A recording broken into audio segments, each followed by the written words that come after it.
বৌদিমণি, ওই ডাক্তারবাবু এসেছেন।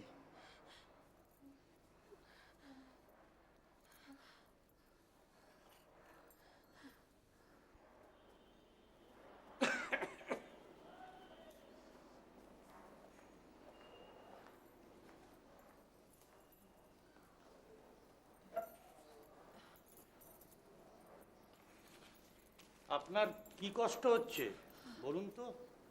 মার হয়েছে কি? ওকে বলতে দিন।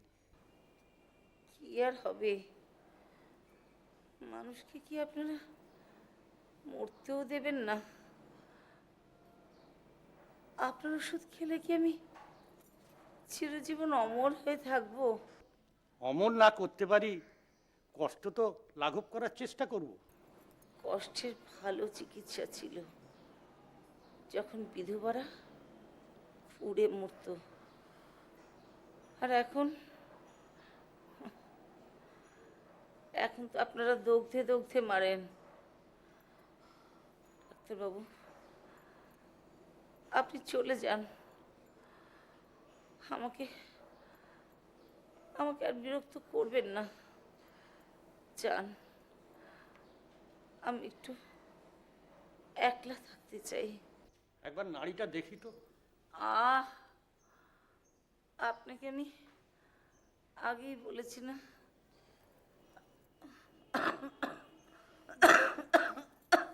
আপনি চলে যান।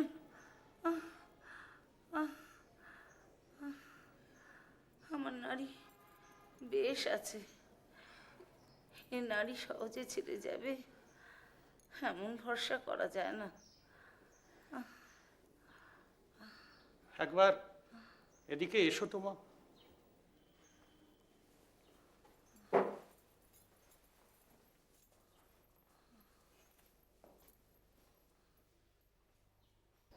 ঠিক কি হয়েছে বলো তো মা?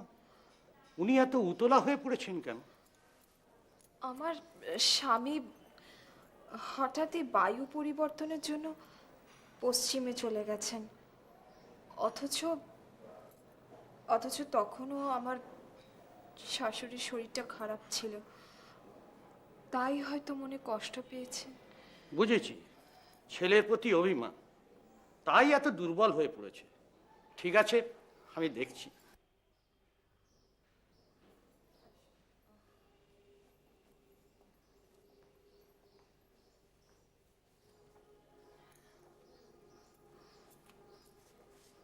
দেখুন, মহেন্দ্র আমাকে বিশেষ করে ভার দিয়ে গেছে আপনাকে দেখার। আপনি যদি আমাকে চিকিৎসা করতে না দেন তাহলে ও খুব কষ্ট পাবে। মহিনের জন্যে আপনি বেশি ভাববেন না।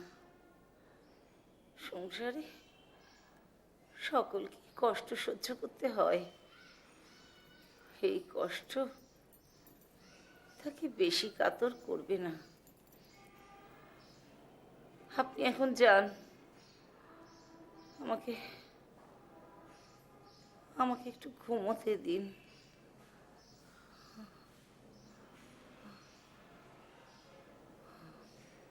ওনাকে বিরক্ত করলে ফল ভালো হবে না।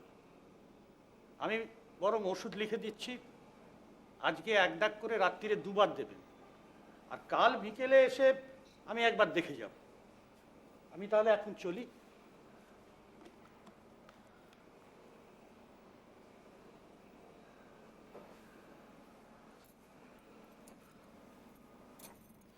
যাও বৌমা, তুমি এখন বিশ্রাম করো গিয়ে।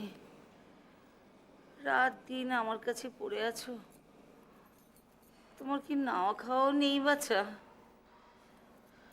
তুমি যাও, বিন্দুকে একটু আমার কাছে পাঠিয়ে দাও। আচ্ছা মা, আমি তাই যাচ্ছি।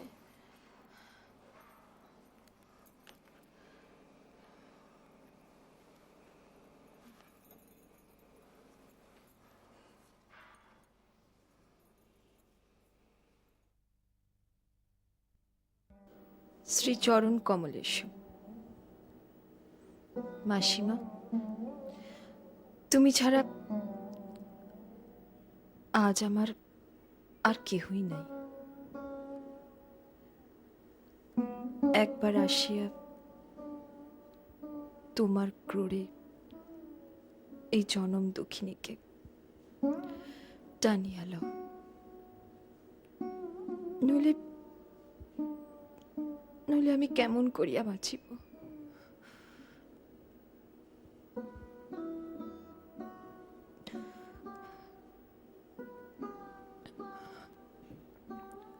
আর আর কি লিখিব জানি না।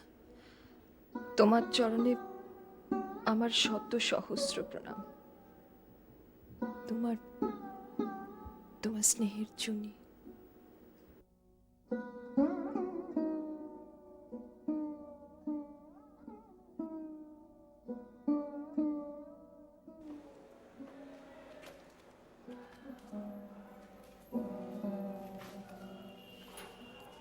বৌমা, আমাকে ডেকেছো?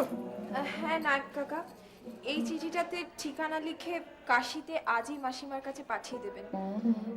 মার শরীরটা ভালো বোধ করছি না, মাসিমার এখানে আসাটা খুবই প্রয়োজন। হ্যাঁ, মা ঠাকুরুন বড়ই ভেঙে পড়েছে। এ সময় ছোট বাবুও নেই, থাকলে উনি মনে বল পেতেন। কি আর করা যাবে, সবই অদৃষ্ট। ঠিক আছে, আমি আজই চিঠিটা পাঠিয়ে দেবো। 3-4 দিনের মধ্যেই কাশিতে পৌঁছে যাবে। ছোট ঠাকুরুন 7-8 দিনের মধ্যেই এসে পৌঁছবে। মাসিমা এখানে আসলে আমি একটু ভরসা পাই। আচ্ছা, ওই বউ ঠাকুরুন এখন কোথায় আছেন? বারাসাতে কি? মানে উনি থাকলে ওনার সেবা যত্নের কোনো ত্রুটি হতো না। মানে আচ্ছা, ওই ছোট বাবু কবে ফিরবেন কিছু জানিয়েছেন কি? না, ও আচ্ছা, তাহলে আমি এখন আসি।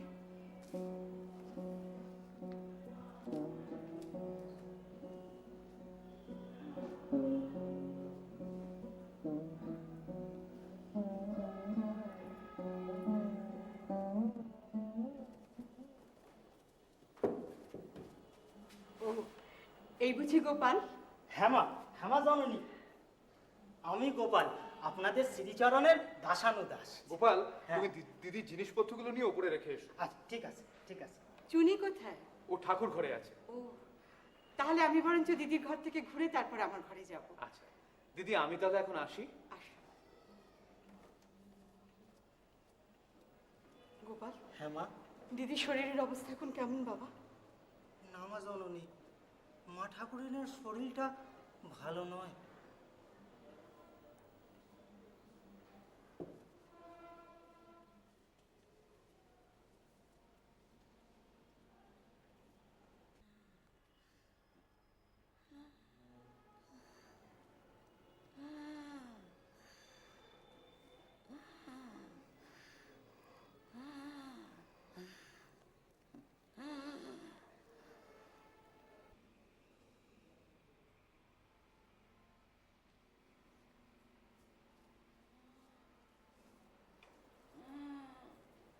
দিদি, দিদি মাথাটা একটু তোলো।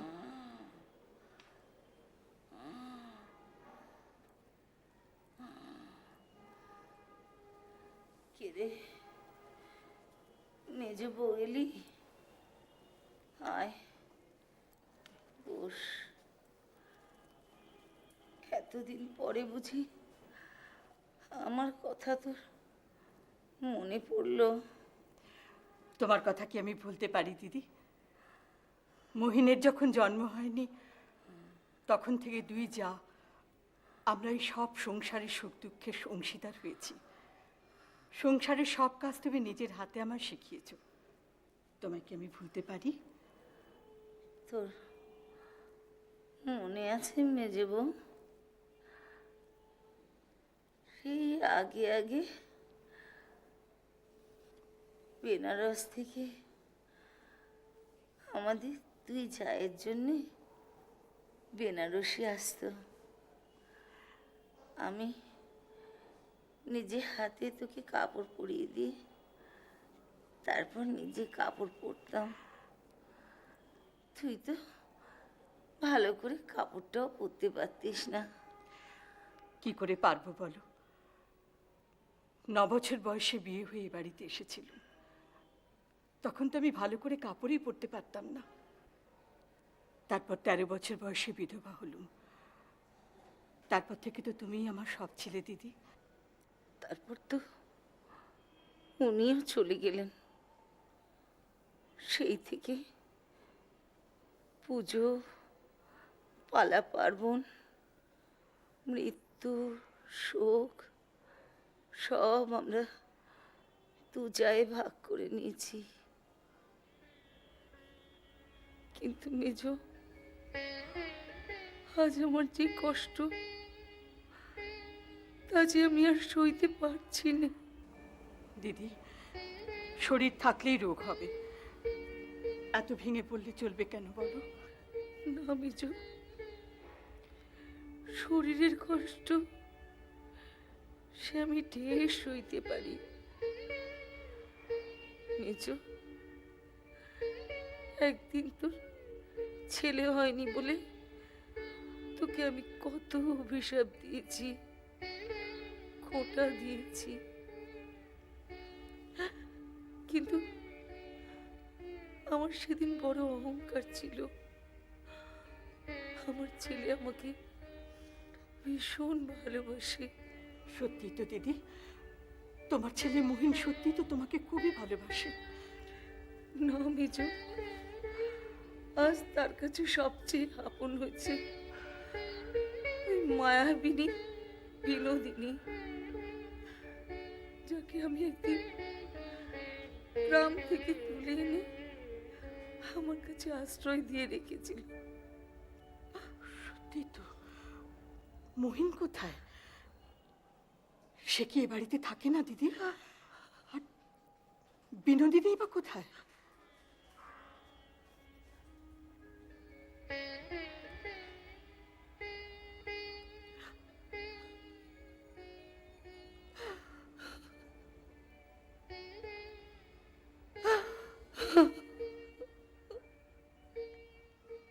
দিদি আমাকে ডেকেছেন?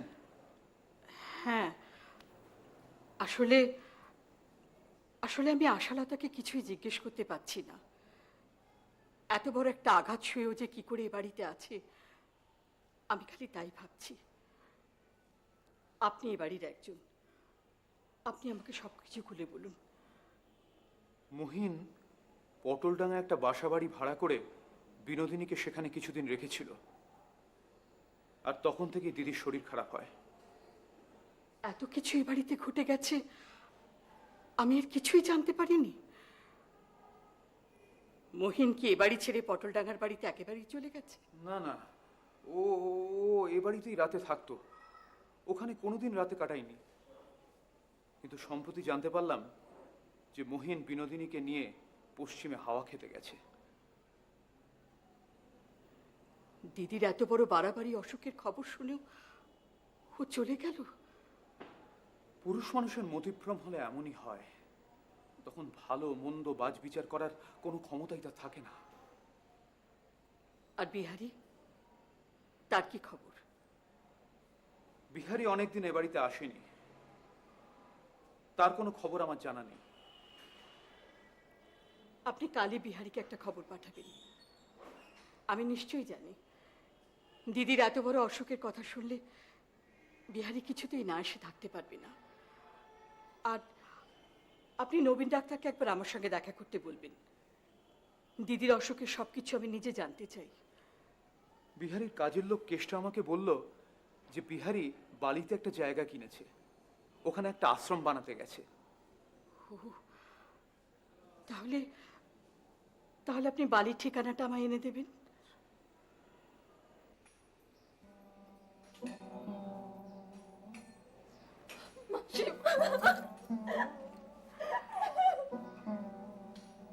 একদিন বাড়ির মধ্যে এই ঘরটাই ছিল আনন্দ নিকেতন, আর আজ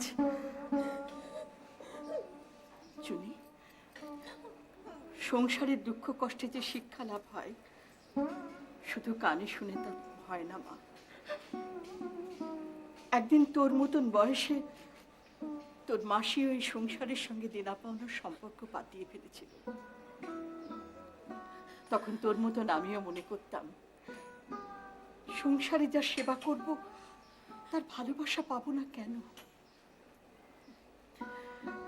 তা হয় না মা, কিন্তু আজ বুঝেছি আজ আমার কিছুই নিষ্ফল হয়নি।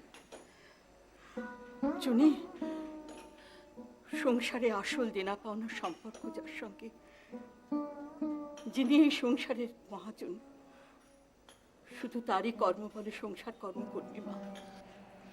তাহলে দেখবি তোকে কেউ আর কোনোদিন কষ্ট দিতে পারবে না। মাসি, মাসিমা তুমি আমাকে আশীর্বাদ করো মাসিমা, আমাকে বল দাও। মানুষের মানুষের জীবনে যে এত কষ্ট সহ্য করতে হয় আমি কোনোদিন ভাবতেও পারিনি। মাসি, আমি যে এই যন্ত্রণা সহ্য করতে পারছি না গো। চুনি, আমার সঙ্গে সঙ্গে তুইও বল, তোমার পতাকা যারে দাও তারে বহিবারে দাও শক্তি।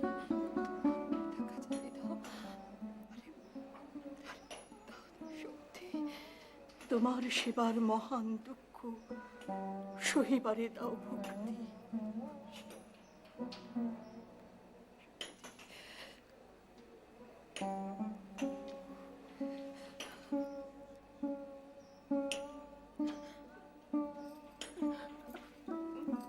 মাসি, মাসি, আমি তাহলে একটা চিঠি লিখে বিহারী ঠাকুরপোকে এখানে আসতে বলি।